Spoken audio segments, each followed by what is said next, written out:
అసలు mortgage broking అంటే ఏంటి? ఎస్పెషల్లీ ఆస్ట్రేలియాలో ఇల్లు కొనుక్కోవడం అనేది వెరీ ఈజీ. ఎందుకంటే బ్యాంకులు మీకు డబ్బులు ఇచ్చేస్తాయి, ఈజీగా వెళ్ళి కొనుక్కోవచ్చు. 30 year లోన్ చేస్తారు. ఫిజికల్లీ ఫిట్ ఉన్న లైఫ్ అంతా కూడా లోన్ ఈఎంఐలు కట్టుకుంటూ జీవితం గడిపేయాలి. అక్కడి నుంచి స్టార్ట్ అయింది మార్గేజ్ బ్రోకింగ్ అనేది. Shiva Pokala, he is a mortgage broker. Commonwealth bank నాకేం చేయగలరు. అదే మీరు బ్రోకర్ దగ్గర వెళ్ళారనుకోండి, ఉన్న అన్ని ఫైనాన్షియల్ ఇన్స్టిట్యూషన్స్ లో మీకు ఏది బెస్ట్, ఈ బ్యాక్గ్రౌండ్ వర్క్ అంతా ఒక బ్రోకర్ చేయగలరు. సార్ బ్రోకర్ దగ్గరికి వెళ్ళారంటే you become his regular. Refinancing majority clients దగ్గర నుంచి వస్తుంది. బ్రోకర్ వచ్చి రీఫైనాన్సింగ్ చేయడం అనేది జరగదు, మాక్సిమం జరగదు. మనకి ఇండియాలో ప్రాపర్టీ కొంటే ఆ సెటిల్మెంట్ ప్రాసెస్ ఎలా ఉంటది, అదంతా డిఫరెంట్, ఎంటైర్లీ డిఫరెంట్. ఇక్కడ ఎవరు కొంటున్నారు ఎవరు అమ్ముతున్నారో కూడా తెలియదు. హలో ఎవ్రీవన్, చాలా థ్యాంక్స్. మీరు అందరూ పాడ్కాస్ట్కి చాలా బాగా సపోర్ట్ చేస్తున్నారు. ఇంతే మీ సపోర్ట్ ఉంటుందని అనుకుంటున్నాను. ఆస్ట్రేలియాలో మార్గేజ్ బ్రోకింగ్ అనే ఫీల్డ్ ఎలా ఉంది అంటే, అది కాకుండా ఈ లోన్స్ గురించి, దాని లోపల ఉండే స్కామ్స్ గురించి, వీటన్నిటి గురించి మాట్లాడుకుందాం. హలో శివ అన్న, thanks for coming to my podcast. అడగంగానే టైం తీసుకుని వచ్చినందుకు చాలా థ్యాంక్స్. అదే కాకుండా ఫస్ట్ మనం ఏం చేద్దామంటే, మీ ప్రొఫెషన్ గురించి మాట్లాడుకునే కంటే ముందు మనం మీ ఫ్యామిలీ బ్యాక్గ్రౌండ్ గురించి మాట్లాడాలి. అసలు ఏంటి మీ ఫ్యామిలీ బ్యాక్గ్రౌండ్ ఏంటన్నా? థ్యాంక్ యూ ప్రేమ్, ఇలా ఇన్వైట్ చేసి నా ప్రొఫెషన్ గురించి, నా బ్యాక్గ్రౌండ్ గురించి ఇలా మాట్లాడదాం అన్నందుకు థ్యాంక్ యూ వెరీ మచ్. నేను ఆస్ట్రేలియా వచ్చి మోర్ దెన్ 23 years అవుతుంది. నేను వచ్చినప్పుడు I came as a student. Okay. Within 6 months I converted in to SIR visa. ఒక విత్ ఇన్ 8-9 months లో నాకు PR వచ్చేసింది. So I don't know the difficulties of being a student. So మీరు వచ్చింది ఏ ఇయర్లో అన్నా? 2003 ఎండ్లో వచ్చాను నేను. 2003? It's so long. It's so long. So 2003లో ఏదో వీసా పేరు చెప్పారు. ఏ వీసా? SIR అనేవాళ్ళు. ఇప్పుడు ఏదైతే మన ఐ థింక్ ఇట్స్ 491 అనుకుంటా. Okay. So back in those days it's called as state sponsored visa. 491 state sponsored. Similar, they changed the terminology ante. Okay. Back in the days అది SIR అనేవాళ్ళు, state sponsor, regional state sponsored అని. Okay. So మీరు Australia ఇక్కడికి రాకముందు నేను, నాది basically my home town is Guntur. Okay. Studies అంతా Guntur and Vizag లో చేశాను, Andhra university. Okay. I completed my masters in business administration. ఇండియాలోనే మాస్టర్స్ చేశాను. And I worked for couple of years in Bombay. Texsons radiators అని చెప్పేసి, it's an radiate manufacturing unit which were supplying for BMW, Merck, all the German car manufacturers. They were the suppliers. Okay. I worked in international trade. After working for 2 years, then okay, why not. నా friend ఒక్కడు వచ్చి ఉండే ఆస్ట్రేలియాకి. So అసలు ఏం in and outs ఏం తెలియదు. అంటే Australia back then, Australia అనేది వెరీ న్యూ, అంటే అసలు ఎవరికి తెలియదు కూడా. ఎవ్రీవన్ అంటే యుఎస్ క్రైజ్ ఉండేది కానీ ఆస్ట్రేలియా అనేది ఎవరికి తెలియదు. సో నా ఫ్రెండ్ అక్కడ వచ్చిండే నాకన్నా ఒక 6 months ముందు వచ్చున్నాడు. So yeah, with very basic knowledge entered into Australia. Okay. అమ్మ నాన్న ఏం చేసేవాళ్ళు? మా మదర్ వచ్చేసి హౌస్ వైఫ్. ఓకే. మా డాడ్ వచ్చేసి he used to work for APSRTC. I have one brother and one sister. Okay. Brother కూడా ఇప్పుడు ఇక్కడే ఉంటున్నారు, ఆస్ట్రేలియాలోనే. he came in 2009. Okay. he lives in Sydney. So అంటే మీరు ఆస్ట్రేలియా రావడానికి మీ ఫ్రెండే కారణమా? అంతే, బేసిక్గా. అసలు A to Z ఏం తెలియదు, విత్ వెరీ మినిమం నాలెడ్జ్. ఏదో వెళ్తున్నాం అంటే that's it. What we going to do, అసలు కెరియర్ ఏంటి, వాట్ యూ డూ, ఏమీ తెలియదు. ఓకే. వచ్చా లక్కీలీ సిడ్నీకి వచ్చా ఫస్ట్. సిడ్నీ వచ్చిన తర్వాత ఐ మీన్ రావడానికి అయితే స్టూడెంట్ వీసా వేసుకునే వచ్చా. ఓకే. అంటే అసలు ఎలా వెళ్ళాలి, వాట్ ఆర్ ద పాత్ వేస్ ఏం తెలియదు ఆ రోజుల్లో. తర్వాత వచ్చిన తర్వాత గెయిన్ సమ్ నాలెడ్జ్. ఆబ్వియస్లీ యూనివర్సిటీకి వెళ్తుంటే ఫ్రెండ్స్ అవుతుంటారు, నువ్వు ఎలా వచ్చావు అని మాట్లాడుకుంటాం కదా ఆబ్వియస్లీ. అప్పుడు తెలిసింది ఏంటంటే ఎస్, నాకు 2 years వర్క్ ఎక్స్పీరియన్స్ ఉండడం వల్ల yes I can apply for PR straight away అని చెప్పి ఒక తెలిసింది. సో మీరు మాస్టర్స్ చేసేటప్పుడే పిఆర్ అప్లై చేసేసారా? ఓకే. విత్ ఇన్ 6 months అప్పుడు ఇప్పటిలాగా ఇప్పుడు ఉండేది కాదు. ఐఎల్స్ ఒక 7 ఉండి, ఇఫ్ యూ హ్యావ్ యువర్ ఇప్పుడు ఏదో అంటారు కదా మన degree assessment, skill assessment, skill assessment same sort of thing ఉండేది అప్పుడు కూడా. అసెస్మెంట్ చేయించుకొని ఐఎల్స్ 7 ఉంటే with in 3 months visa is guaranteed. Okay. Me time బాగుందన్న. ఇప్పుడైతే 5 years ఉన్నా 6 years ఉన్నా అసలు వీసా కానీ చాలా కష్టం. అది ఒకటే డిఫరెన్స్ అప్పటికి ఇప్పటికి. ఇప్పటికి there are lot of opportunities. Okay. అప్పట్లో ఆపర్చునిటీస్ లేవు అసలు ఉన్నాయి. సో మీరు వచ్చినప్పుడు పార్ట్ టైం జాబ్ చేయడానికి పార్ట్ టైం జాబ్స్ అనేది అసలు సిడ్నీ లైఫ్ అయితే ఇక అప్పట్లో ద ప్రాబ్లమ్ ఈజ్ అందరూ ఐదర్ ఒక పబ్లిక్ ట్రాన్స్పోర్ట్కి దగ్గరగా ఉండాలి సిడ్నీలో. ఒక యూనిట్లో 5-6 ఉండడం, ఇక్కడలాగా అయితే ఉండదు సిడ్నీ లైఫ్. అలా పార్ట్ టైం జాబ్స్ వచ్చేసి మోస్ట్లీ అక్కడ లైక్ వెస్ట్ ఫీల్డ్స్ లో, ఫ్యూయల్ స్టేషన్స్ కూడా చాలా తక్కువ ఆపర్చునిటీస్ అప్పట్లో 2003లో. చాలా అంటే నేను వెరీ వెరీ లక్కీ ఇనఫ్ నువ్వు ఫ్యూయల్ స్టేషన్ లో పనిచేస్తున్నావు అంటే. మోస్ట్లీ ఇండియన్ రెస్టారెంట్స్ కూడా ఇప్పుడున్నని లేవు అప్పట్లో. అదేలేండి. ఇంత పాపులేషన్ లేదు obviously, very limited. Mostly west fields లో ఉండేది పార్ట్ టైం జాబ్, లేదంటే కార్ వాష్ ఒకటి, ఇవే ఉండేవి. లేదంటే ఇక ఒక 6 months పోయిన తర్వాత లైక్ వన్స్ వాళ్ళు వచ్చిన తర్వాత వేరే ఫ్రెండ్స్ త్రూ రిఫరెన్స్ అయిన తర్వాత they slowly get in to supermarkets. Okay. అప్పుడు ఫాస్ట్ ఫుడ్స్ కూడా ఇంత ఐ మీన్ ఇప్పటిలాగే they use to prefer younger kids fast food ఇండస్ట్రీలో కూడా. సో అది కూడా పెద్ద ఉండేది కాదు, ఎందుకంటే పే తక్కువ ఇచ్చుకోవచ్చు. యంగర్ ఇక్కడ ఆస్ట్రేలియన్ లాస్ తెలుసు కదా మనకి, అండర్ 18 ఉంటే they can pay less. So ఆ కన్స్ట్రన్స్ అన్ని ఉండేవి. సో మీకు ఈ ఫుడ్ క్రేవింగ్స్ కానీ ఏమి ఉండేవి కదా, అంటే ఇండియన్ ఫుడ్ తినాలి అప్పుడు 2003లో వచ్చినప్పుడు మీరు చెప్పినట్టు ఇండియన్ రెస్టారెంట్స్ ఏం లేకపోతే అంత ఎక్కువ లేవు.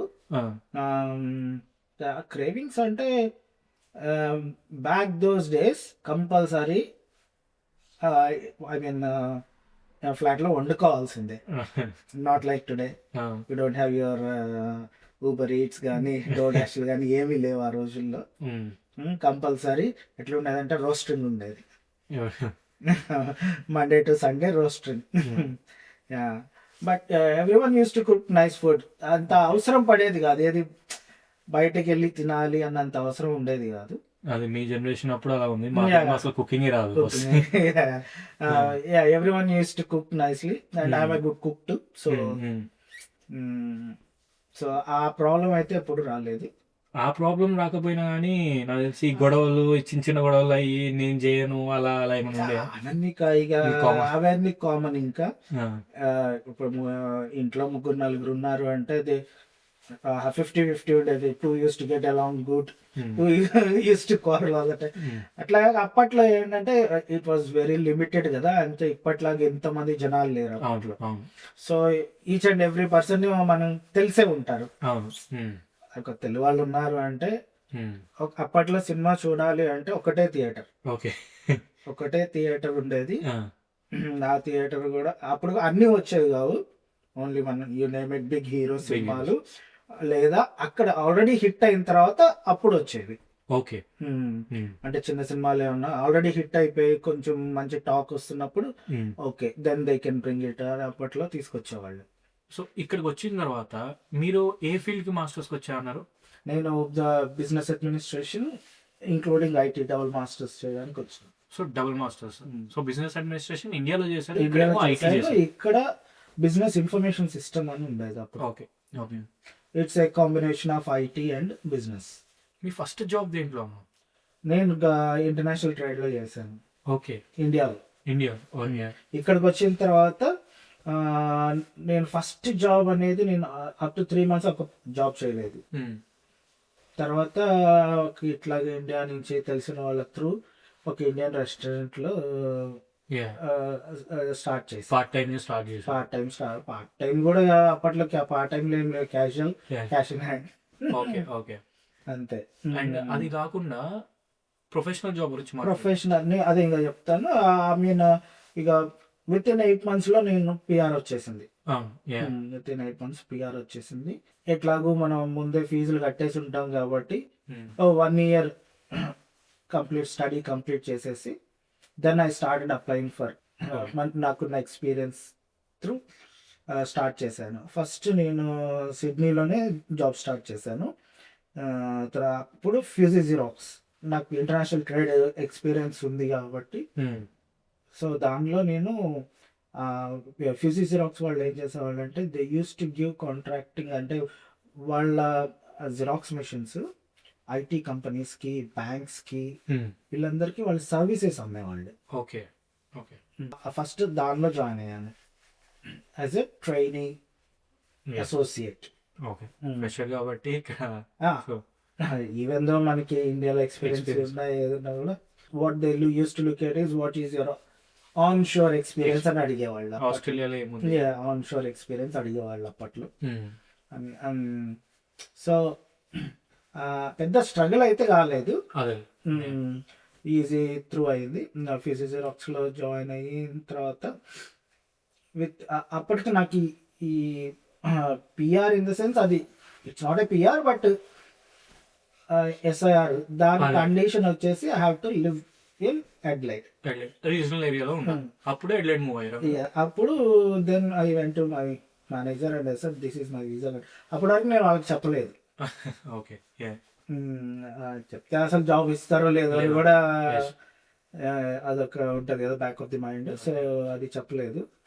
ఒక 3 months కొంచెం కాన్ఫిడెన్స్ వచ్చిన తర్వాత ఓకే మనం చేసే జాబ్ వాళ్ళకి నచ్చుతుంది, so now we can go and talk అనుకున్నప్పుడు వెళ్ళి చెప్పాను ఇది నా visa condition, I have to move to Adelaide అని చెప్పినప్పుడు he was kind enough. Okay, yeah you keep working, అక్కడ ఏదైనా వేకెన్సీ వచ్చినప్పుడు I will let you know. So దాని తర్వాత అది ఎన్ని ఇయర్స్ చేశారు? అది ఆల్మోస్ట్ అక్కడ నుంచి సిడ్నీ నుంచి విత్ ఇన్ 3-4 months లో ఇక్కడ ఒక వేకెన్సీ క్రియేట్ అయింది. Then I moved. అక్కడ దాదాపు 2.5 years చేశాను. అట్లా అడ్లైడ్ వచ్చిన తర్వాత 2.5 years చేశాను. చేసినప్పుడు one of the client is Westpac bank మా. ఓకే. సో అక్కడ ఉన్న వాళ్ళు అక్కడ ఉన్న మేనేజర్లు వాళ్ళు పరిచయం అయిన తర్వాత then why can't you move into Westpac అనేది అట్లా ఆఫర్ వచ్చింది. ఓకే, తర్వాత వెస్ట్పాక్ లో వర్క్ చేశారు. యా, ఇక్కడ ఫ్రైడే మానేసాను, ఇక్కడ మండే స్టార్ట్ చేశాను. ఓకే, ఇమీడియట్ గా. అంటే I mean no formal interviews or anything. అంటే ఆల్రెడీ నేను వాళ్ళ ప్రాజెక్ట్స్ అన్ని చేస్తాను. సో వెస్ట్పాక్ లో వచ్చా. వెస్ట్పాక్ కెరియర్ అప్పుడు స్టార్ట్ అయింది. ఇంకా అప్పుడే then only I newly got married. Okay. Westpac లో I work nearly 8.5 years 9 years work చేశాను. Long term. Various departments work చేశాను వెస్ట్పాక్ లో. Then I was into really finance.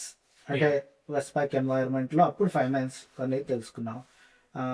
First వాళ్ళకి back end operations in house ఉండేది అప్పట్లో. ఇప్పుడన్నీ అంటే I mean they go out sourcing India వెళ్ళిపోతున్నాయి, కానీ అప్పట్లో ఈ బ్యాక్ హౌస్ అంతా ఇక్కడే ఉండేది. దట్ అడ్లైడ్ లో ఉండేది.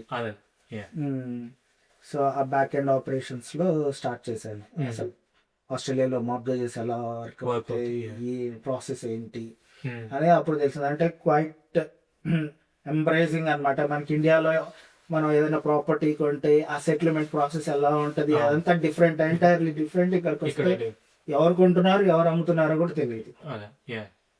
So it was a good experience. అది అట్లా స్టార్ట్ అయింది. అట్లా ఒక 8.5 years నియర్లీ పనిచేశాను. ఓకే. చేసిన తర్వాత then there was a bug again into business. మీ ఫస్ట్ బిజినెస్ ఏంటి? నా first business Domino's. Okay. Domino's franchise came the friends అంటే I mean I was researching అనమాట, ఏం చేద్దాము అని. I mean want to do business but don't know ఏం ఏం చేయాలి, చేయాలి? ఎలా చేయాలి, ఎలా ఎంట్రీ చేయాలి కూడా, ఎంట్రీ పాయింట్ కూడా ఇక్కడ తెలియాలి కదా, ఏం తెలియదు. సో కీప్ ఆన్ రీసెర్చింగ్, అలా తెలిసిన వాళ్ళతో ఇట్లా బిజినెస్ చేద్దాం అనుకుంటున్నాను, ఎవరిని అప్రోచ్ అవ్వచ్చు ఏంటి అట్లా మాట్లాడుతున్నప్పుడు మన కిషోర్ వాడ్లా అని కలిసాను. కిషోర్ Yeah. కిషోర్ వాడ్లా అని కలిసినప్పుడు అప్పుడు ఆల్రెడీ బిజినెస్ లో ఉన్నాడు, డొమినోస్ బిజినెస్. ఓకే ఓకే ఇంకా అలా ఒక within span of 3 to 4 months లో we made for our first venture, franchising start చేసాం. వెస్ట్ లైక్స్ స్టోర్ కొన్నాం. ఓకే సో మీరు హ్యాపీ అన్న డామినోస్ ఫ్రాంచైజీలో బేసిక్గా? హ్యాపీ అంటే I mean to start with it's a good thing. Okay అంటే నేను ఎందుకు అడుగుతున్నా అంటే పర్టికులర్గా ఫ్రాంచైజీ కాబట్టి you need to pay royalty కానీ. To start with it's good recognition, like big brand corporate culture కానీ, I mean you learn a lot. Financially, it may not be as good as you do your own business. ఎందుకంటే నువ్వు ఏం చేసే దానిలో ప్రతి డాలర్లో you have to pay the royalties what not. But it's a good recognition, branding ఉంటుంది. Marketing అవసరం లేదు ఫస్ట్. అంటే మార్కెటింగ్ ఉంటుంది కదా, బట్ నువ్వు బయటకు వెళ్ళి చేయాల్సిన అవసరం లేదు, సోల్ మార్కెటింగ్ అవసరం లేదు.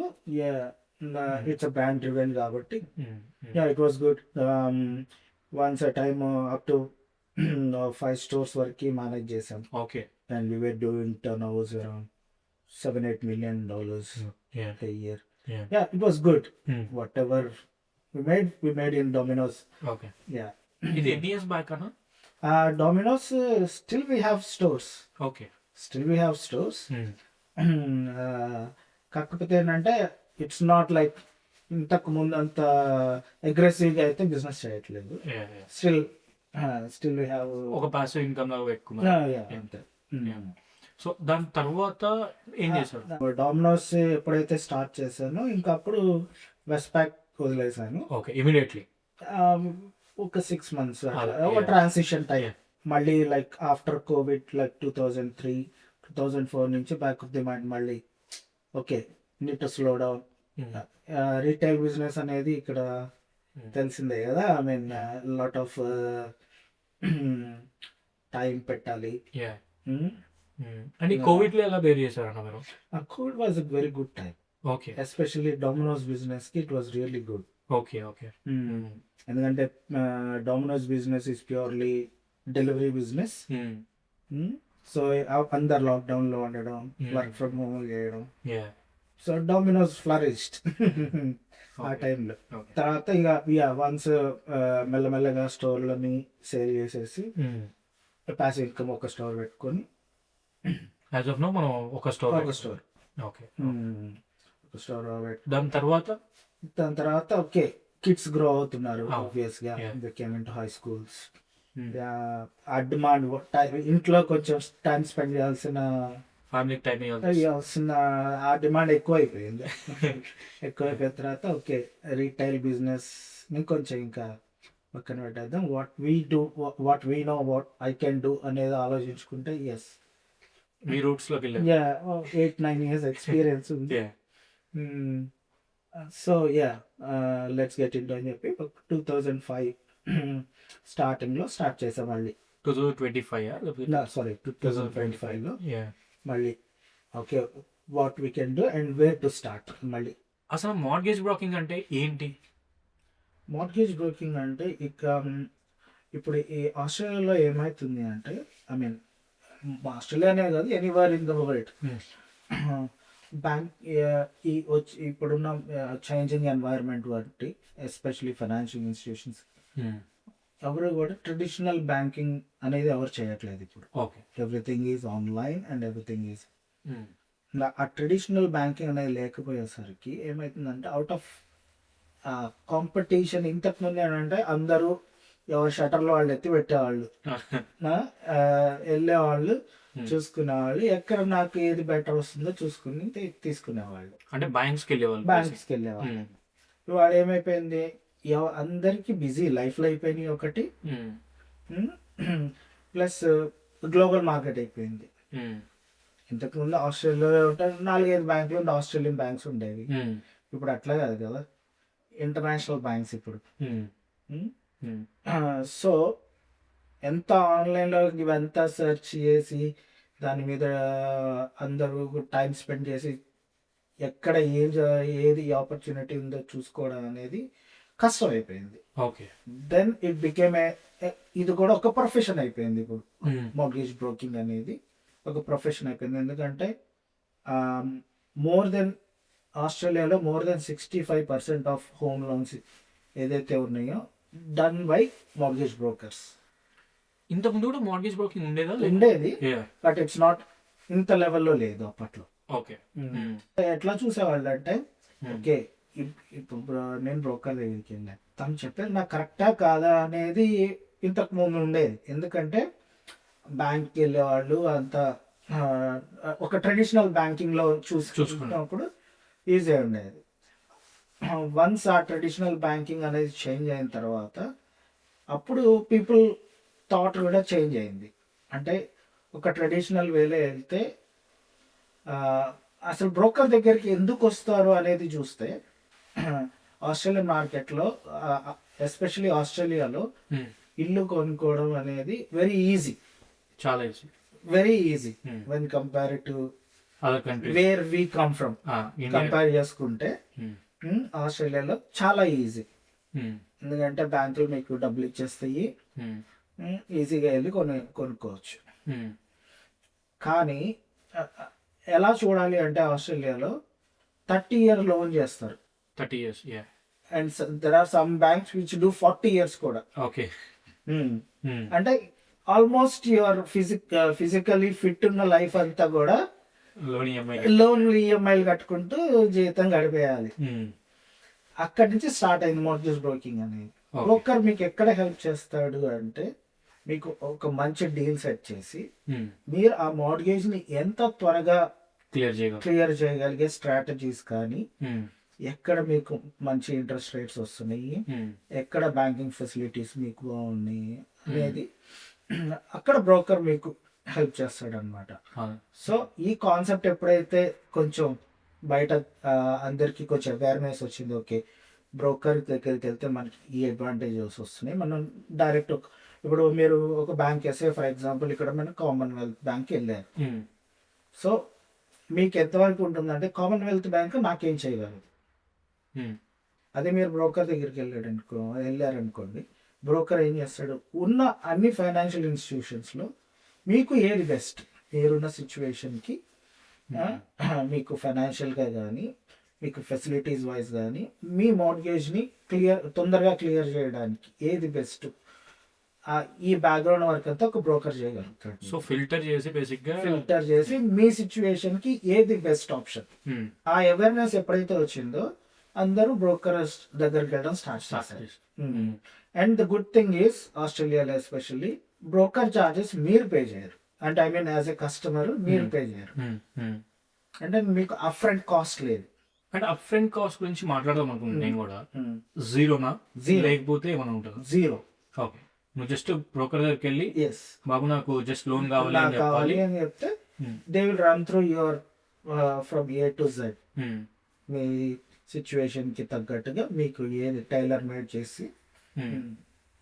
ద గుడ్ థింగ్ ఏంటంటే no upfront cost, zero. Okay.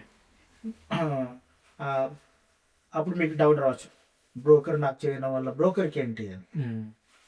Okay, financial institutions ఏం చేస్తాయంటే బ్రోకర్ని ఒక బిజినెస్ పార్ట్నర్ లాగా ట్రీట్ చేస్తారు. ఓకే, వాళ్ళు బ్యాంకులు బ్రోకర్ని వాళ్ళు ఏం చేస్తారంటే they pay a percentage of commission to the broker. ఎందుకంటే వాళ్ళకి బిజినెస్ తీసుకొస్తున్నందుకు. So in that way bank కూడా అడ్వాంటేజెస్ ఉంటాయి. ఎందుకంటే వాళ్ళు చేసే ప్రాసెసింగ్ అంతా ఇక్కడ మనకి బ్రోకర్ చేసేస్తున్నారు. సో వాళ్ళ ఓవర్ హెడ్స్ తగ్గిపోతున్నాయి, లైక్ వాళ్ళ స్టాఫింగ్ తగ్గించుకుంటారు. వాళ్ళ ప్లస్ క్లయింట్ ఫిల్టరేషన్ అంతా కూడా బ్రోకరేజ్ చేసేస్తున్నాడు ఇక్కడ. సో ఆ విధంగా బ్యాంకుకి హెల్ప్ అవుతుంది, ప్లస్ క్లయింట్కి హెల్ప్ అవుతుంది. సో విన్ విన్ సిచ్యువేషన్ అనమాట. సో క్లయింట్కి ఎలా అంటే డిఫరెంట్, ఎవరు మనకి మంచి రేట్ ఆఫ్ ఇంట్రెస్ట్ ఇస్తున్నారు, ఎవరు మనకి ఎక్కువ లోన్ ఇవ్వగలుగుతారు, ఇవన్నీ క్లయింట్కి హెల్ప్ అవుతాయి. బ్యాంక్స్కి ఏమో ఇండైరెక్ట్గా ఓవర్ హెడ్స్ తగ్గిపోతాయి, plus they treat as a business partner. ఎవరి ఎక్కువ చూసి ఇప్పుడు సే ఫర్ ఎగ్జాంపుల్ మా ప్యానల్లో 40 మంది ఉన్నారు, 40 బ్యాంకులు ఉన్నాయి అనుకున్నాం. ఎవరైతే నా కస్టమర్స్ని బాగా చూసుకుంటున్నారో నేను ఆ బ్యాంక్ దగ్గరికి ఫస్ట్ వెళ్తా కదా. సో వాళ్ళకి ఇంటర్న్ బిజినెస్ కూడా ఎక్కువ వస్తుంది, ప్లస్ అడ్వర్టైజ్మెంట్ కాస్ట్ అనేది తగ్గిపోయింది వాళ్ళకి. కస్టమర్ని తెచ్చుకోవాల్సిన లేదు వాళ్ళు. సో అంటే బేసిక్గా నేను ఆలోచించినప్పుడు మార్గేజ్ బ్రోకర్ అడ్వాంటేజ్ తీసుకుంటాడా క్లయింట్ సిచ్యువేషన్? లెట్స్ సే నాకు ఫైనాన్షియల్ నాలెడ్జ్ లేదు. బేసిక్గా చెప్పాలంటే నేను ఏదో ఆర్టికల్ చదివినప్పుడు ఇండియాలో 80+% ఆఫ్ ద పీపుల్ ఫైనాన్షియల్గా లిటరసీ లేదు అని చెప్పేసి చెప్పారనమాట ఆర్టికల్లో. అంటే ఓన్లీ ఆ 20%కి literacy rate, financial literacy rate ఉందన్నమాట. సో ఇలా తెలియనప్పుడు ఫైనాన్స్ గురించి మార్గేజ్ బ్రోకర్ అడ్వాంటేజెస్ తీసుకునే ఛాన్సెస్ ఏమైనా ఉన్నాయా ఈ సిచ్యువేషన్స్? అంటే the good thing is customer బ్రోకర్కి ఏం మనీ పే చేయట్లేదు, ఫైనాన్షియల్ ఇన్స్టిట్యూషన్సే పే చేస్తున్నాయి. సో మీకు ఇక్కడ ఒక రిస్క్ తగ్గిపోయింది, అన్నెసెసరీగా వెళ్ళి ఫీజులు పే చేసి అదొకటి తగ్గింది. మీరు అన్నా చూసారా ఏమన్నా ఫైనాన్షియల్ మిస్బిహేవియర్ చేసే ఛాన్స్ ఉందా అంటే 99% లేదని చెప్తాను ఆస్ట్రేలియాలో. ఎందుకంటే ఆస్ట్రేలియాలో ఎవ్రీథింగ్ ఈజ్ మీకు ఒక మానిటరింగ్ సిస్టమ్ ఉంటుంది. ఒక బ్రోకర్ మీకు ఒక ఫైనాన్షియల్ అడ్వైజ్ ఇచ్చాడు అంటే he has to be with in those limits.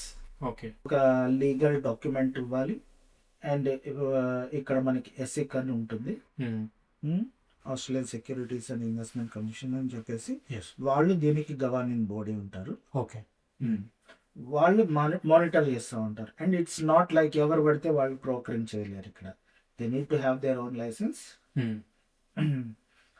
And the laws are very strict. ఎవరన్నా ఏదన్నా కంప్లైంట్ చేసి when they find guilty they lose their licence. ఆ ఫ్రాడ్ అనేది చాలా ఉంటుంది. Anything you do there will positives and negatives, but ఆస్ట్రేలియాలో మాత్రం చాలా నెగ్లిజిబుల్ అమౌంట్స్. అంటే దీన్ని ఎట్లా చెప్పచ్చు అంటే డైరెక్ట్గా ఒక క్లయింట్కి ఎఫెక్ట్ ఉండకపోవచ్చు, అంటే ఫైనాన్షియల్ లాసెస్ కానీ అట్లా ఉండకపోవచ్చు, but there may be other sort of frauds. అంటే ఐడెంటిఫికేషన్ మిస్యూజ్ చేయడం, అటువంటివి జరిగినవి అటువంటి న్యూస్ లో కూడా వచ్చింది. అంతేగాని ఫైనాన్షియల్ గా లాసెస్ అయితే నాలెడ్జ్ లో అయితే I never heard of it. ఇంకొక టైప్ ఆఫ్ కస్టమర్ ఉంటాడు, ఎట్లా అంటే నా దగ్గర ప్రొఫైల్ లేదు బట్ నాకు లోన్ కావాలి. నేను చాలా కేసెస్ చూసా, బయట విన్నా కూడా, సెయింగ్ దట్ లో ప్రొఫైల్ వాళ్ళకి కూడా లోన్స్ వచ్చేస్తాయి. అసలు లో ప్రొఫైల్ వాళ్ళకి లోన్స్ ఇవ్వడానికి బ్యాంక్స్కి ఏం అవసరమో, అండ్ వాళ్ళు ఎందుకు అంత రిస్క్ తీసుకుంటున్నారు? ఇచ్చేదేదో 20K 30K కాదు కదా. గుడ్ క్వశ్చన్ ప్రైమ్ ఇది. అంటే ఐ మీన్ లో ప్రొఫైల్ అని కూడా కరెక్ట్ వర్డింగ్ వచ్చేసి when you are not affordable still they are giving loans అనేది బ్యాంక్స్ ఇవ్వవు. ఎందుకంటే banks are govern by RBI, reserve bank of Australia. RBI rules and regulations ప్రకారం ఇక్కడ బ్యాంక్స్ ఎంత వల్నరబుల్ అంటే, సే ఫర్ ఎగ్జాంపుల్ మీరు వెళ్ళి బ్యాంక్ని ఒక 50,000 లోన్ అడిగారు. బ్యాంక్ రెస్పాన్సిబిలిటీ ఏంటి అంటే, this is called responsible lending అంటారు. బ్యాంక్ రెస్పాన్సిబిలిటీ ఏంటి అంటే, మీ ఇన్కమ్ ఏంటి, మీరు ఆ 50,000 లోన్ని ఎఫోర్డ్ చేయగలరా, అంటే ఏ ఫైనాన్షియల్ హార్డ్షిప్ లేకుండా మీ regular day to day life expenses అన్నీ పోయిన తర్వాత ఈ లోన్ని పే బ్యాక్ చేయగలరా అని అసెస్ చేసి మీకు లోన్ ఇవ్వాలి. Yes, that is responsible lending. So అది చేయకుండా అయితే బ్యాంక్ ఇవ్వదు. ఈవెన్ దో అప్పులు ఇవ్వడమే బ్యాంక్ పని, అట్లనే బ్యాంక్ సర్వైవ్ అయింది. సో అది ఇచ్చేటప్పుడు కూడా ఒక రెస్పాన్సిబుల్ వేలో చేయాలి. అఫోర్డబిలిటీ ఉందా లేదా చెక్ చేసి వెదర్ మీరు ఫైనాన్షియల్ హార్డ్షిప్ లో ఈ లోన్ వల్ల మీకు ఏమన్నా ఫైనాన్షియల్ హార్డ్షిప్ వస్తుందా లేదా ఫస్ట్ థింగ్. అది లేదు ఎస్ యూ కెన్ ఎఫర్డ్ అంటేనే మీరు లోన్ ఇవ్వాలి. అది చిన్నదైనా కానీ పెద్దదైనా కానీ. సో మీరు అన్నారు సరే ఈ అఫోర్డబిలిటీ లేకుండా కూడా లోన్లు ఇస్తున్నారు బ్యాంకులు అంటే బ్యాంకులు ఇది మధ్యలో జరిగేవి అందరూ చేస్తారని నేను అన్ను. దెర్ ఆర్ సమ్ పీపుల్ ఒక షార్ట్ కట్స్ యూస్ చేసి, ఎందుకంటే ప్రతి దగ్గర ఏ ఒక్క లూప్ హోల్స్ ఉంటాయి. 100% everything can be perfect world. So ఆ లూప్ హోల్స్ ని యూస్ చేసి చేస్తారు. Which is there are possibilities which way they can do. కానీ ఇక్కడ మన కస్టమర్ బెనిఫిట్ అవుతున్నాడు మనం చేస్తున్నాం అనుకుంటారు. అంతే కదా, ఒకరికి ఒక ఇల్లు కొనుక్కోనికి ఏమైనా హెల్ప్ చేస్తున్నాం అనుకుంటారు.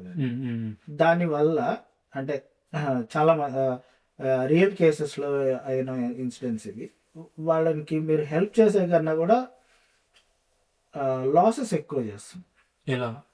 ఒక కస్టమర్ వచ్చాడు, అతను ఎర్నింగ్స్ వచ్చేసి ఒక 100,000 పర్ ఇయర్ ఉంది అనుకుందాం.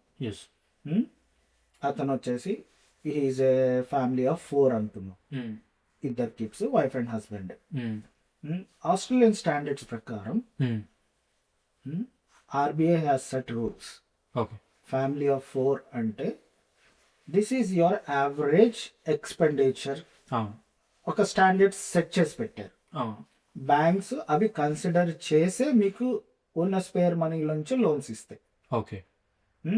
సో ఒక 100K ఎర్న్ చేస్తున్న ఫ్యామిలీ ఆఫ్ 4కి ఆస్ట్రేలియన్ స్టాండర్డ్స్ ప్రకారం 4,500 మంత్లీ ఎక్స్పెన్సెస్ కావాలి.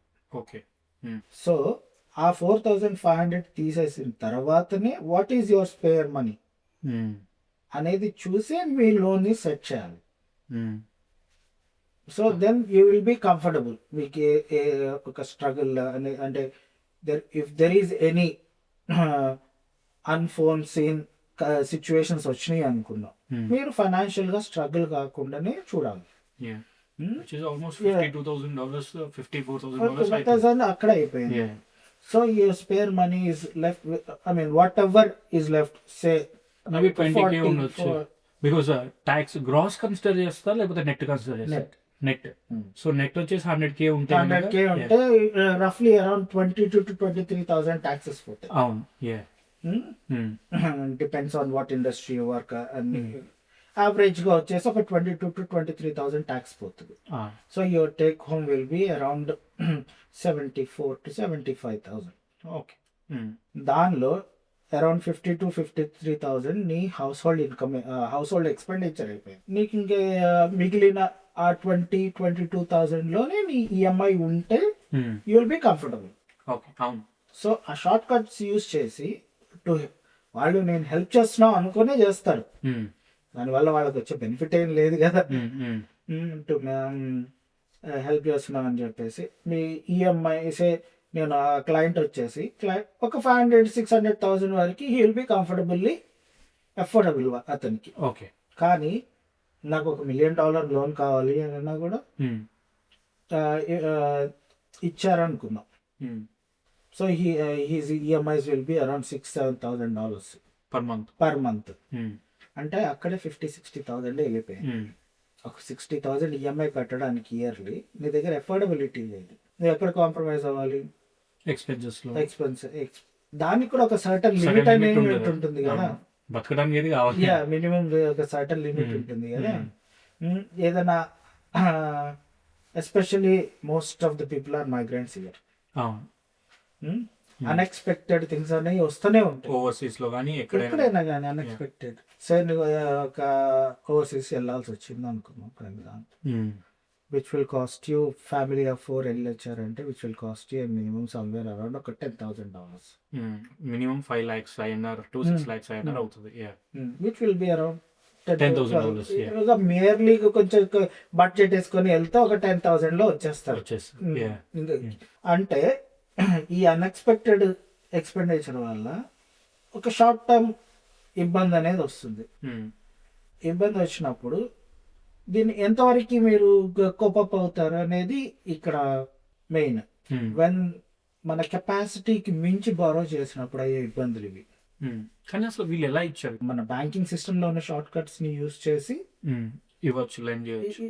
అందరూ చేస్తారని అన్నాను. అందరూ కాదు, బట్ ఫ్యూ పీపుల్ అయితే కనుక చేస్తారు. ఎస్పెషల్లీ ఇప్పుడు ఈ షార్ట్ కట్స్ కూడా మీకు పిఏవైజీ ఇన్కమ్ అని సెల్ఫ్ ఎంప్లాయ్మెంట్ ఇన్కమ్స్ అని ఉంటాయి. పిఏవైజీ ఇన్కమ్ లో పెద్ద షార్ట్ కట్స్ చేయడానికి ఏమి ఉండవు. మీరు ఒక దగ్గర పని చేస్తున్నారు, మీ స్ట్రైట్ అవే శాలరీ వస్తుంది, మీ affordability easy. When business income వచ్చేసరికి బిజినెస్ ఇన్కమ్ దగ్గరనే ఈ షార్ట్ కట్స్ ప్లే చేస్తారు. సో బేసిక్ గా ఏంటంటే దాంతో పాటు ఇంకో ఇన్కమ్ ఉన్నట్టు చూపిస్తారు. అంటే even though you are not earning you are sowing.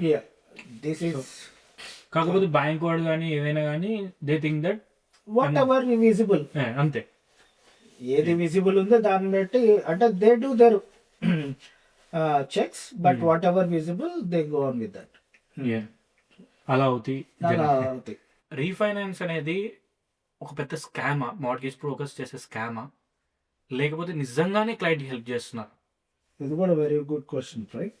ఎందుకంటే రీఫైనాన్స్ చేస్తున్నాము అంటే ఆల్రెడీ ఎగ్జిస్టింగ్ మీరు ఏదైతే ఫీజెస్ అండ్ చార్జెస్ కడుతున్నారో దాన్ని ప్రొజెక్ట్ చేసి next 3 years at least next 3 years projections చేసి ఏమన్నా సేవింగ్స్ చేయగలిగితేనే రీఫైనాన్స్ చేయాలి. అలా చెయ్యాలా లేకపోతే అది లా. ఓకే అది లా. చెయ్యకపోవడం కూడా తప్పే. ఎప్పుడు మన ఫైనాన్షియల్ హెల్త్ చెక్ అనేది హెల్త్ చెక్ ఎలా చేసుకుంటాం, ఫైనాన్షియల్ హెల్త్ చెక్ కూడా అలా చేసుకోవాలి. ఎందుకంటే keep on, it's a dynamic world. ఇవాళ ఉన్నది రేపు ఉండదు. So it keep changing. So every 12 months కి ఒక ఫైనాన్షియల్ హెల్త్ చెక్ అయితే చేసుకోవాలి మనం. చేసుకున్నప్పుడు సార్ బ్రోకర్ దగ్గరికి వెళ్ళారంటే యూ బికమ్ హిస్ రెగ్యులర్. అంటే మీకు వన్స్ ఒక ఫస్ట్ మీరు హోమ్ లోన్ తీసుకున్న తర్వాత మీకు every 12 months broker will give you an update what's happening, ఏం జరుగుతుంది. మీకు ఒక రిపోర్ట్ ఇస్తారు అనమాట.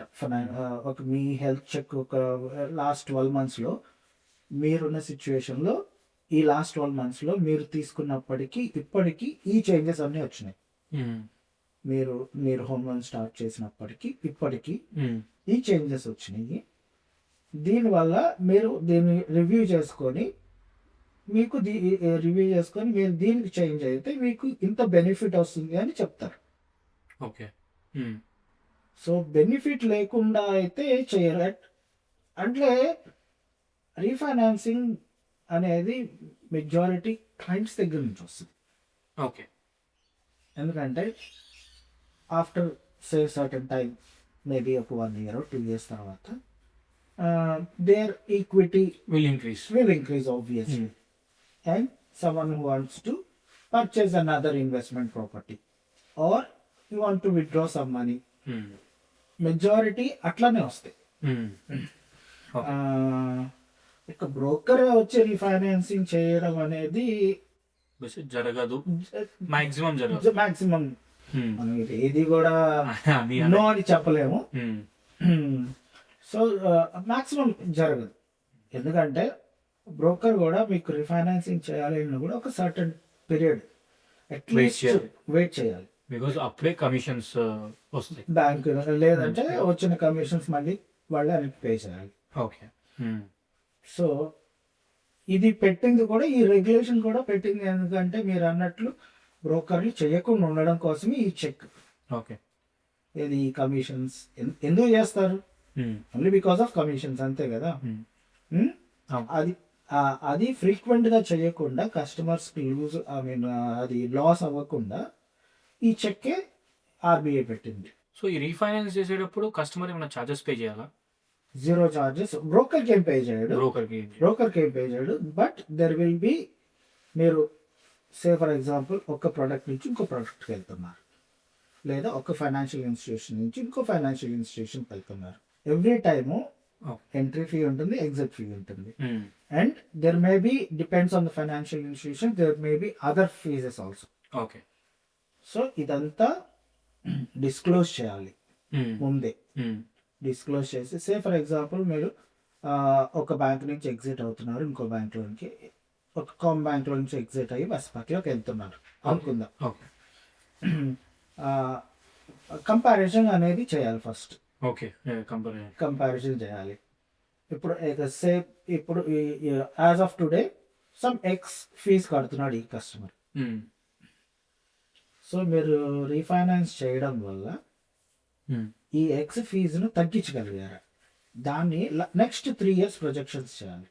ఎందుకంటే 1 year చేయడము లేదా 6 months చేయడము which is not feasible and it's not good for the customer as well. 3 years projections వేసి మీకు ఈ 3 yearsలో ఫీజెస్ అండ్ ఛార్జెస్గా మీరు సే ఒక $10,000 కట్టారు.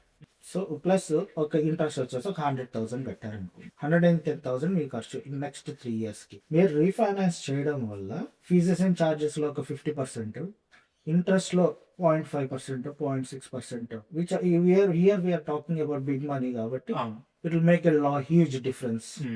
సో ఒక $10,000 మీకు 3 yearsలో సేవ్ చేయగలిగాడు అనుకుందాం, which is a good amount.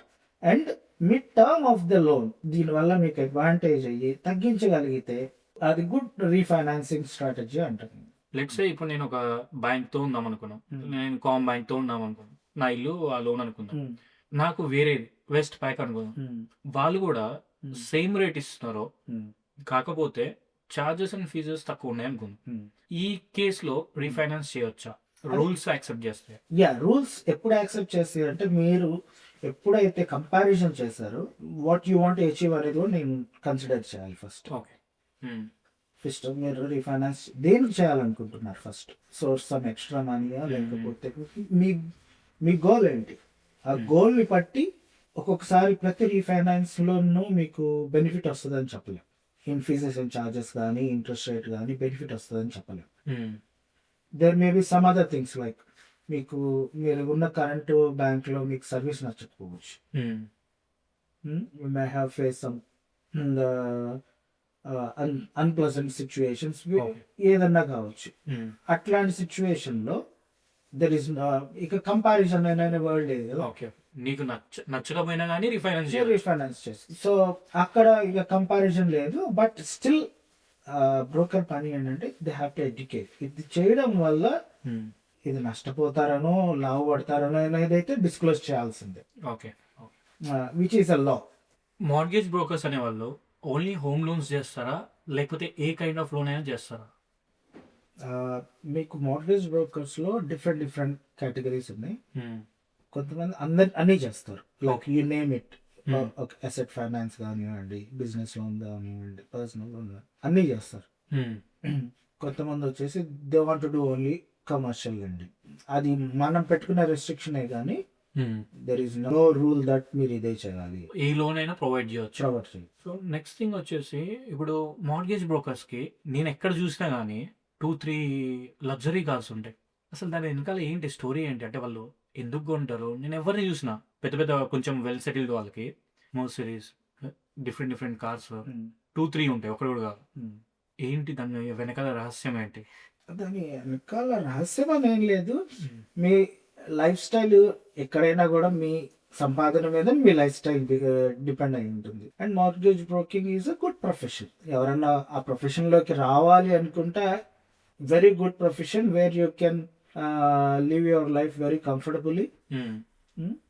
నాకు తెలిసి ఆస్ట్రేలియన్ స్టాటిస్టిక్స్ ప్రకారం an average mortgage broker earns definitely double the average income of an Australian. Any full-time worker average తీసుకుంటే మేబీ అరౌండ్ 70,000 to 75,000 ఉండొచ్చు ఇప్పుడు కొత్త statistics. So a mortgage broker minimally earns double the so 150K to 200K అనుకోవచ్చు. But any profession ఎట్లయితే struggles ఉంటాయో ఇది కూడా అంతే. మార్గేజ్ బ్రోకింగ్ అనేది కూడా ఇది నీ ఓన్ బిజినెస్. ఈవెన్ దో నువ్వు ఫ్రాంచైజింగ్కి వెళ్ళు ఎక్కడికి వెళ్ళినా కూడా it's your own business. You have to build your business. Mortgage broking లో మీకు ఇది ఒక లైఫ్ సైకిల్. ఒక కస్టమర్ మీకు దగ్గరకు వచ్చాడంటే ఇట్స్ అ లైఫ్ సైకిల్. ఒక్కసారి వచ్చి వెళ్ళిపోవడం కాదు. డిఫరెంట్ రిక్వైర్మెంట్స్ ఉంటాయి. It's a good profession to reputed, highly paid, highly respectable, good profession. So ఇప్పుడు ఈ మార్గేజ్ బ్రోకర్ కి ఏదైతే కమిషన్స్ వస్తాయో ఆ కమిషన్స్ అన్ని every bank fixed rate of commission ఇస్తారా, లేకపోతే different banks different commission rates ఉంటాయి? ఇట్స్ మోర్ లైక్లీ సిమిలర్ ఉంటాయి. మేబీ ఒక 0.02, 0.03 డిఫరెన్స్ తప్ప మెజారిటీ మీకు అంటే కొన్ని financial institutions they don't call themselves as banks, ఒక లెండింగ్ ఇన్స్టిట్యూషన్ లాంటివి ఉంటాయి, ఎన్బిఎఫ్సిస్ అట్లాంటివి. వాళ్ళు కొంచెం ఎక్కువ పే చేస్తారు because their market is different. నీకు ఐడియా ఉంటుంది, ఆస్ట్రేలియాలో you need to have a good credit file. కొన్ని బ్యాంక్స్ ఉంటాయి like even though you have an impaired credit file, partially impaired credit file ఉన్నా కూడా they will lend you, they will take that risk. కానీ వాళ్ళు దానికి risk fee అని add చేస్తారు. It's a different. అంటే అట్లాంటి వాళ్ళు కూడా ఉంటారు కదా, వాళ్ళకి కూడా కావాలి కదా మరి. సో వాళ్ళ కోసం స్పెషలైజ్డ్ మార్కెట్స్ ఉంటాయి, వాటికి వాళ్ళు కొంచెం ఎక్కువ పే చేస్తారు. బట్ అది ఒక నార్మల్ జనరల్ కేటగిరీలో పెట్టలేదు. ఇప్పుడు సరే ఒక normal good credit history, good earnings అవి నేను వాళ్ళని తీసుకెళ్ళి అట్లాంటి లెండర్ దగ్గర అయితే పెట్టలేను కదా. So they have their own categories అనమాట. అది కాకుండా ఏదైతే మీకు కమిషన్స్ వస్తాయో బేసిక్ గా బ్యాంక్ నుంచి, అది కాకుండా ఇంకేమైనా ఇన్కమ్స్ ఉంటాయా, సైడ్ ఇన్కమ్స్ మార్గేజ్ బ్రోకర్స్ కి when you sell a loan? Commissions లో కూడా 2 types ఆఫ్ కమిషన్స్ ఉంటాయి. లైక్ వన్స్ ఆఫ్ కమిషన్ ఉంటుంది, plus up to 2 years trail commissions ఉంటాయి. Life of the loan trail commissions ఉంటాయి. వన్స్ ఆఫ్ ఏదైతే మనకి commission వస్తుందో దానికి రూల్స్ అండ్ రెగ్యులేషన్స్ ఉంటాయి. లైక్ కొన్ని బ్యాంక్స్ అప్ టు 2 years ఇప్పుడు వాళ్ళు మీకు ఏదైతే అప్ఫ్రంట్ పే చేస్తున్నారో అట్లీస్ట్ వాళ్ళ దగ్గర 2 years కనుక కస్టమర్ ఉండలేదు అంటే 1 year తర్వాత 50% తీసుకుంటారు. ఓకే. 6 months తర్వాత 75% తీసుకుంటారు. అట్లా they will take it back. ఎందుకంటే మీరు ఇందాక ఫస్ట్ లో అడిగారు చూసారా, రీఫైనాన్సింగ్ బ్రోకర్ ఊరికినే చేస్తారా, అది కంట్రోల్ చేయడం కోసం చేసింది ఇది. ఓకే. సేమ్ టైమ్ బ్యాంక్స్ కూడా వాళ్ళ ఇంట్రెస్ట్ ఏంటి, ఎవ్రీ టైమ్ కస్టమర్ వచ్చి వెళ్ళిపోతూ ఉంటే it's cost to the bank కూడా కదా. సో వాళ్ళు ఒక మినిమం టైం ఫ్రేమ్ అనేది పెట్టుకున్నారు. సో అట్లాగే 2 రకాల కమిషన్స్ వస్తాయి. ఓకే. అప్ఫ్రంట్ వస్తుంది, plus life of the loan. Safe 30 years loan, 30 years loan మీరు పే చేస్తున్నంత కాలం బ్యాంక్ బ్రోకర్ కి ఒక it's not a big amounts though, but ఆ కస్టమర్ ని మీరు life of the loan take care చేయడం కోసం ఇది. బిజినెస్ లోన్స్ తీసుకున్నప్పుడు బేసిక్ గా బిజినెస్ లోన్స్ అనకుండా బిజినెస్ పేరు మీద కార్ తీసుకుందాం అనుకున్నాం, కార్ కొన్నాము. ఇప్పుడు ఏదో కొత్తగా మార్కెట్లో నేను ఇక్కడికి ఆస్ట్రేలియా వచ్చిన తర్వాత చూసాను అనమాట. నేను ఇండియాలో ఎప్పుడు ఇది వినలేదు. లెట్స్ సే నేను ఒక 100K పెట్టి కార్ తీసుకున్నా బిజినెస్ పేరు మీద. ఆ 100Kకి 10% ఇంట్రెస్ట్ రేట్ ఉంది అనుకున్నా. సో పర్ యానం 10% అంటే 10K పే చేయాలి. సో 10K అలా 4 years టర్మ్ అనుకుంటే 40K అవుతుంది.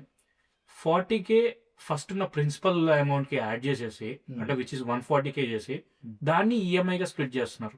ఇదేంది పెద్ద స్కామ్, ఇదేం అర్థం కాదు నాకు. క్యుములేటివ్ ఇంట్రెస్ట్ రేట్ అని ఒకటి ఉంటుంది, వేరియబుల్ ఇంట్రెస్ట్ రేట్ అని ఒకటి ఉంటుంది. సో ఆస్ట్రేలియా ఇప్పుడు ఇండియాలో మీకు average non secured interest rate వచ్చేసి 22%, 23% ఉంటుంది. మన దగ్గర వచ్చేసి 11-12 మ్యాక్స్ ఉంటుంది. అంటే మీరు మళ్ళీ వెళ్ళదు, ఇక్కడ కూడా ఉన్నాయి 20లు 22లు, బట్ అవి మనం మాట్లాడుకోవాల్సిన అవసరం లేదు. ఇట్స్ ఎంటైర్లీ అదొకటి డిఫరెంట్ మార్కెట్. అది యావరేజ్గా వచ్చేసి మనకి 11-12%. మీరు అన్నట్లు ఆ 11-12% యాన్యులైజ్ చేస్తే మీకు దాన్ని యాన్యులైజ్ చేసి ముందే ముందే మీరు అన్నట్లు ముందే ఈఎంఐలో యాడ్ చేసి దాన్ని ఇచ్చేస్తారు. సో దాని వల్ల ఏంటంటే అది బ్యాంకులకి అడ్వాంటేజ్. అది అవును. అది ఎట్లా అడ్వాంటేజ్ అంటే ఫస్ట్ ఇప్పుడు ఎస్పెషల్లీ మీరు కొన్న ప్రోడక్ట్ దాని మీద డిప్రిసియేషన్ వెళ్ళిపోతూ అవును. దాని వాల్యూ డిమినిషింగ్ అవుతా ఉంది. బ్యాంకులు సేఫ్ సైడ్గా ఉండడం కోసం ఫస్ట్ 1 year 1.5 yearలో మాక్సిమం ఇంట్రెస్ట్ వాళ్ళ ఇంట్రెస్ట్ కవర్ చేసుకుంటారు. అది ఎక్కడైనా ఉండేది. కవర్ చేసుకున్నప్పుడు ఏమవుతుందంటే వర్స్ట్ కేస్ సినారియోలో ఆ వెహికల్ని వాళ్ళు అమ్మాల్సి వచ్చింది. అమ్మాల్సి వచ్చినప్పుడు వాళ్ళకి రికవరీ పర్సంటేజ్ వచ్చేసి మేబీ అరౌండ్ 40-50%. సో వాళ్ళ ఇన్సూరెన్స్ వాళ్ళు మళ్ళీ మనకి ఇచ్చిన లోన్స్ వాళ్ళు ఇన్సూర్ చేసుకుంటారు కదా.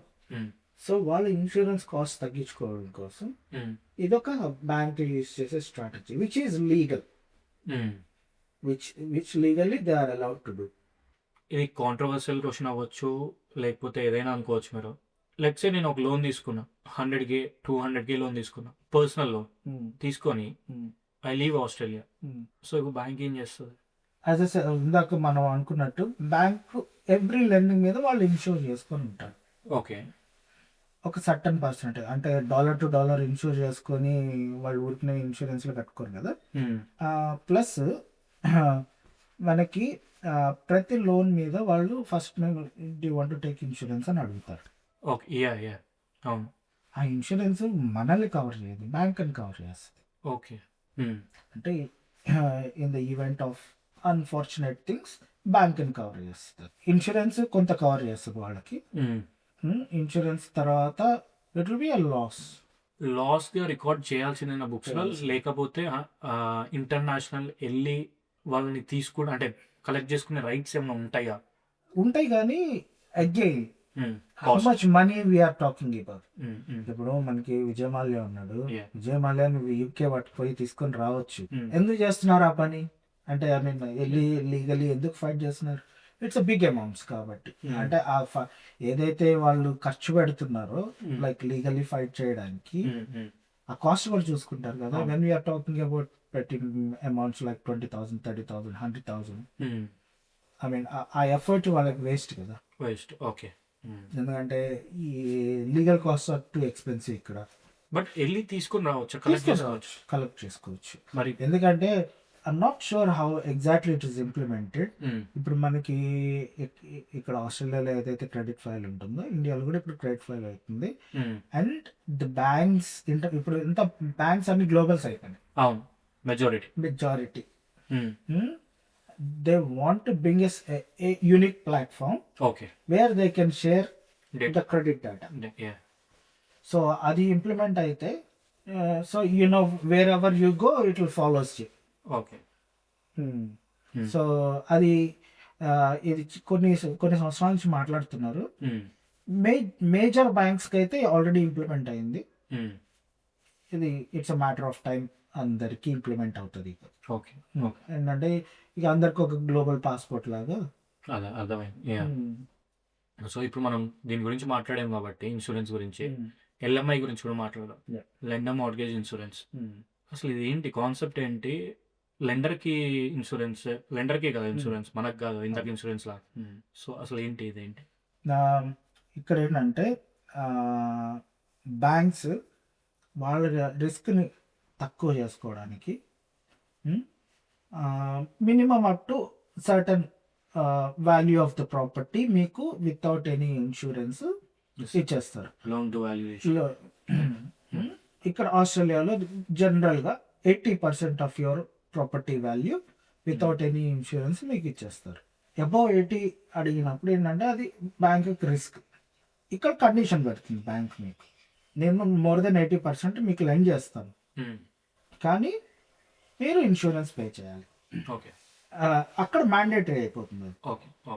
సో మీరు 80% వరకు ఇస్తున్నాను వితౌట్ ఎనీ ఇన్సూరెన్స్, మీరు కానీ దానికన్నా ఎక్కువ కావాలి అంటున్నారు కాబట్టి it's a mandatory. So majority మేము ఎవరికైనా ఎడ్యుకేట్ చేసేటప్పుడు will let them know this is the difference. ఇక వాళ్ళ ఇండివిజువల్ సర్కమ్స్టాన్సెస్ని బట్టి, సిచ్యువేషన్స్ని బట్టి if they want to go more than 90%, అంతకు మించి వీ డోంట్ రికమెండ్. ఎందుకంటే ఒక సే 500,000 లోన్ మీద you'll be paying around 35,000 mortgage insurance. Okay It's a lump sum okay and you are paying upfront. Okay And majority of the times it is included in your loan. మళ్ళీ interest పడుతుంది దాని మీద. దాని మీద interest కడుతున్నారు life of the loan. So we don't recommend. ఇక మీరు నాకు సిచ్యువేషన్ ఇక ఆప్షన్ లేదు, సే ఇక్కడ నేను 35,000 అప్ఫ్రంట్ కడుతున్నాను ప్లస్ 1,500 to 2,000 ఇంట్రెస్ట్ కడుతున్నాను అంటే మీకు సే ఒక 5 years టర్మ్లో ఈ 35 ప్లస్ అదొక 6,000 అయిపోతుంది. అంటే ఆల్మోస్ట్ 42,000 మీరు లూజ్ అవుతున్నారు. బట్ అదే 5 yearsలో మీకు ప్రాపర్టీ వాల్యూ డబుల్ అయింది అనుకుందాం, ఆల్ బీ బెనిఫిటెడ్ కదా అని అది ఇట్స్ ఇండివిజువల్ రిస్క్ అంతే. Preferably not to pay the mortgage insurance. So LMI గురించి మాట్లాడుకుందాం, 90% అనుకున్నాం కాబట్టి ఈ ఫస్ట్ హోమ్ బయర్ అనేది స్కామా, గవర్నమెంట్ తీసుకొచ్చిన స్కామా లేదా నిజంగానే అది మనకు బెనిఫిట్ చేస్తుంది? Government really want to help first home buyers. దానికి వాళ్ళు చెప్తున్నట్టు మీరు విత్ 2% డిపాజిట్తో వచ్చేసేయండి, 5% డిపాజిట్తో వచ్చేసేయండి అని చెప్తున్నారు. What I would suggest is it's not recommendable. ఎందుకంటే ఇప్పుడు ఆల్రెడీ మీరు ఫస్ట్ హోమ్ బయర్స్ అని చెప్పేసి గవర్నమెంట్ స్కీమ్ ఇస్తుంది, అట్లా అని చెప్పి సెల్లరు అడ్వాంటేజ్ తీసుకొని దాని ఆల్రెడీ ప్రైజెస్ని, ఇది రియల్ ఎస్టేట్ మార్కెటే ఇప్పుడు అలా ఉంది, ఆల్రెడీ ప్రైజెస్ అన్ని జాక్ చేసి అమ్ముతున్నారు. ఎందుకంటే నువ్వు స్టాంప్ డ్యూటీ కట్టట్లేదు, మార్ట్గేజ్ ఇన్సూరెన్స్ కట్టట్లేదు, మాక్సిమం డిపాజిట్ పే చేయట్లేదు. సో ఏమైందంటే భయం ఎక్కువైపోయింది, అందరికి ఎఫోర్డబిలిటీ వచ్చేసింది, ఐ కెన్ పర్చేస్. అప్పుడేంటి డిమాండ్ పెరిగిపోయింది. And there is demand, obviously prices increase అవుతాయి. ప్రైజెస్ ఇంక్రీజ్ అయినప్పుడు మీరు హయ్యర్ సైడ్ ఆఫ్ వాల్యూలో కొంటున్నారు. మీరు సే 2% డిపాజిట్తో కొన్నారు ప్రాపర్టీ, రేపు డిమాండ్ పడిపోయింది, మీరు అమ్మాలనుకుంటున్నారు, మీకు ఈక్విటీ ఏ లేదు ప్రాపర్టీలో. మీరు అమ్మాలి అనుకున్నప్పుడు మీ ప్రైస్ కి అట్లీస్ట్ మీ మార్గేజ్ అన్నా కవర్ అవ్వాలి కదా. రిస్క్ లో ఉన్నట్టే కదా మీరు. 100% రిస్క్ లో ఉన్నట్టు. 2% కట్టినప్పుడు ఇఫ్ ప్రాపర్టీ వాల్యూ ఫాల్స్ ఇంకేమున్నా మళ్ళీ నువ్వు మళ్ళీ అప్పు తెచ్చి కట్టాలి. So this is an education. మీరు ఎన్ని ఇయర్స్ అయితే మార్గేజ్ లో ఉన్నారో ఆ మార్గేజ్ ఫీల్డ్ మొత్తం చూసిన తర్వాత మీకు బాగా హార్డ్ అనిపించింది ఏంటి ఈ ఫీల్డ్ మొత్తంలో? అంటే ఈ ప్రొఫెషన్ లో hard in the sense keeping up with the compliance, highly regulated and compliance business. You're talking financial aspects ఇక్కడ. సో అదర్ దెన్ దట్ ఈ బిజినెస్ లో పెద్ద ఛాలెంజెస్ ఏమి ఉండవు. And you feel like every second day you are helping someone to achieve their dreams. అది satisfaction. Rewarding and satisfactory careers. Mortgage broking అనే career చూస్ చేసుకునే వాళ్ళకి ఆర్ ఫస్ట్ హోమ్ కొనుక్కునే వాళ్ళకి, ఇల్లు కొనాలనుకునే వాళ్ళకి ఆస్ట్రేలియాలో, వీళ్ళిద్దరికి మీ సజెషన్స్ ఏంటి? మార్గేజ్ బ్రోకింగ్ కెరియర్ అయితే ఇట్స్ రియలీ ఫ్లరిషింగ్. ఆస్ట్రేలియాలో ఇవాళ ప్రతి 10 లోన్స్లో మినిమం 7 లోన్స్ బ్రోకర్స్ రాస్తున్నారు. There is huge demand. ఎందుకంటే ఆస్ట్రేలియాలో మనకి హౌసింగ్ చాలా క్రైసిస్లో ఉంది. 1 million houses కావాలి. So there is a huge demand for next 2 generations. So career wise it's a good thing. And as I said, more rewarding and more satisfactory as well at the same time. చాలా కొన్ని professions లోనే ఉంటుంది. And first home buyers, my suggestion is go with at least a safe deposit. Minimum deposit పెట్టుకుని నాకు తక్కువ deposit లో ఇల్లు దొరుకుతుంది, I'm not paying any stamp duty అని చూసుకొని అఫోర్డబిలిటీకి మించి ప్రాపర్టీ పర్చేస్ చేయొద్దు, especially when you are a first home buyer. Because I used to be a financial planner as well. All the other parts of the world, especially in Australia, don't spend anything beyond your affordability. అది గుర్తుపెట్టుకుని వెళ్తే మాత్రం you not making any mistake. Like నా equity పెరిగిన తర్వాత నేను redraw చేసుకున్నప్పుడు same interest rate మీద రీడ్రా అవుతుందా, లేకపోతే ఇంకో ఇంట్రెస్ట్ రేట్ వస్తుందా? రీడ్రా ఫెసిలిటీ అనేది ఎట్లా ఉంటుందంటే ఫస్ట్ మనం ప్రోడక్ట్ ఏదైతే చూస్ చేసుకున్నామో ఆ ప్రోడక్ట్లో ఆ ఫీచర్ ఉందా లేదా అనే దాని మీద మన ఫీజ్ డిపెండ్ అయి ఉంటుంది. సే ఫర్ ఎగ్జాంపుల్ మీరు తీసుకున్న ప్రోడక్ట్లో redraw facility free of cost అని ఉంది ఆల్రెడీ. సో మీరు ఏదైతే ఎక్సెస్ పే చేస్తున్నారో రీడ్రా అనేది వేరు, మీరు ఈక్విటీ రిలీజ్ అనేది వేరు. రీడ్రా అంటే సే ఫర్ ఎగ్జాంపుల్ మీ దగ్గర ఈ నెలలో ఒక $10,000 ఎక్స్ట్రా మిగిలింది, దాన్ని తీసుకెళ్ళి మీ ఆఫ్సెట్లో పెట్టుకున్నారు. ఆస్ట్రేలియాలో విచ్ ఈస్ గుడ్ థింగ్ ఏంటంటే ఆఫ్సెట్ అకౌంట్ అనేది మెజారిటీ అన్ని ప్రొడక్ట్స్లో కూడా మీకు ఆఫ్సెట్ అకౌంట్ అనేది ఒకటి ఇస్తారు. ఆ ఆఫ్సెట్ అకౌంట్లో మీరు ఎంతైతే డబ్బులు పెడతారో ఆస్ట్రేలియానే కాదు, maybe throughout the world it's the same thing now. Interest is calculated daily, charged monthly. Daily calculate అవుతుంది ఇంట్రెస్ట్. ఓకే. సో మీరు సే ఫర్ ఎగ్జాంపుల్ మీద 100,000 లోన్ ఉంది, మీ దగ్గర ఒక 100,000 ఇవాళ ఉన్నాయి. ఇవాళ 100,000 మీరు మీ ఆఫ్సెట్ అకౌంట్లో పెట్టారంటే ఆ రోజుకి మీకు ఇంట్రెస్ట్ ఛార్జ్ అవ్వదు. ఓకే. అది మీరు లోన్ క్లోజ్ చేయొచ్చు కదా అంటారు నా దగ్గర ఉన్నప్పుడు, కానీ రేపు అవసరం లేదు మీకు. సో అందుకని ఏం చేస్తారంటే ఆఫ్సెట్ అకౌంట్లో పెట్టేసుకుంటాం. ప్లస్ మీకు ఆస్ట్రేలియాలో వీక్లీ పే ఉంటుంది, ఫోర్ట్ నైట్లీ పే ఉంటుంది, మంత్లీ పే ఉంటుంది. సో మీకు వీక్లీ పే వచ్చింది ఇవాళ, మీకు ఆ వీక్లో మొత్తం ఖర్చు అవ్వదు కదా. ఆ డబ్బులు ఎన్ని రోజులు అయితే బ్యాంక్లో ఉన్నాయో, మీ ఆఫ్సెట్ అకౌంట్లో ఉన్నాయో అన్ని రోజులు మీరు ఎంతైతే ఉంచున్నారో అంతకి ఇంట్రెస్ట్ కట్టట్లేదు. That's good thing, which is a good thing. So మీకు ఎండ్ ఆఫ్ ద ఇప్పుడు మీకు ఒక వారంలోనో ఒక నెలలోనో చూసుకుంటే it's will be negligible amount. ఒక టర్మ్ ఆఫ్ ద లోన్లో తీసుకుంటే మీకు 30 yearsలో మీకు ఆల్మోస్ట్ 3 to 4 years సేవ్ చేస్తారు ఇట్లాంటి చిన్న దాని వల్ల. ప్లస్ మీరు రీపేమెంట్స్ కూడా వీక్లీ చేసేదానికి మీద మీకు చాలా సేవింగ్స్ ఉంటాయి, ఫోర్ట్ నైట్లీ చేసే దాని మీద సేవింగ్స్ ఉంటాయి. సేమ్ లా అప్లైస్ ఇక్కడ కూడా. ఏది ఇంట్రెస్ట్ డైలీ క్యాల్కులేట్ అవుతుంది. ప్లస్ మీరు అడిగిన రీడ్రా, మీరు ఈ ఆఫ్సెట్ అకౌంట్లో నుంచి రీడ్రా చేసుకునేకి there will be no fees, no interest charged, because your money you are withdrawing. కానీ మీరు రీఫైనాన్స్ చేసి మీ ఈక్విటీ రిలీజ్ చేయాలి అనుకున్నాం, that depends on the day of you applying for it. ఆ రోజు ఉన్న టర్మ్స్ అండ్ కండిషన్స్ మీకు అప్లై అవుతాయి. రీడ్రాకి ఏమీ ఫీజు ఉండదు. కొన్ని బ్యాంక్స్ మీ ప్రాపర్టీని వాల్యూ చేయాలనుకున్నారు, ఎందుకంటే మీరేమంటున్నారు, నా ప్రాపర్టీ 1 year బ్యాక్ ఇంత, ఈ రోజు ఇంత పెరిగిందని మేము చెప్తున్నాం. There should be a document for that కదా. So banks will do a valuation from a third party, valuation report వస్తుంది. So some banks they may charge you, some banks they absorb. ఒక ప్యాకేజ్లో ఉండుంటారు, ఒక ప్రోడక్ట్లో ఉన్నారు ఇంతకు ముందు, దానిలో మీకు కొన్ని బెనిఫిట్స్ వచ్చి ఉంటాయి. సో మీరు ఎప్పుడైతే రీఫైనాన్స్కి వెళ్తున్న ఈక్విటీ రిలీజ్ చేస్తున్నారో you may lose those benefits. Okay. కానీ మీకు ఈ రోజు ఏదైతే కొత్త బెనిఫిట్స్ ఉన్నాయో అవి వస్తాయి. So always you need to ఆ కంపారిజన్ అనేది చేసుకోవచ్చు. ఫిక్స్డ్ టర్మ్ అనేది ఎన్ని ఇయర్స్ పెట్టుకోవచ్చు మాక్సిమం? మనకి better interest rate on fixed rate కావాలి అంటే లోయెస్ట్ టర్మ్ మినిమం టర్మ్ వచ్చేసి 1 year 12 months, హైయెస్ట్ టర్మ్ వచ్చేసి 10 years ఉంటుంది. సో మనకి బెటర్ రేట్ ఆఫ్ ఇంట్రెస్ట్ కావాలి అంటే జనరల్ గా మేము అడ్వైస్ చేసేది అంటే 24 months, 2 years fixed rate ideally it's good. ఎందుకంటే జనరల్ గా బ్యాంక్స్ ఏదైతే ఫిక్స్డ్ రేట్ అడ్వర్టైజ్ చేస్తాయో 24 months నే అట్రాక్టివ్ గా చేస్తాయి, ఎందుకంటే generally that is a good term కాబట్టి. ఇందాక ఏదైతే ఈక్విటీని డ్రా చేసుకొని దానితో నేను ఏ ప్రొడక్ట్ అయినా కొనుక్కోవచ్చా? అంటే నా పర్సనల్ అకౌంట్కి పడితే అమౌంట్, లేకపోతే లేదా వాళ్ళకి వెండర్కి ఇస్తారా అమౌంట్?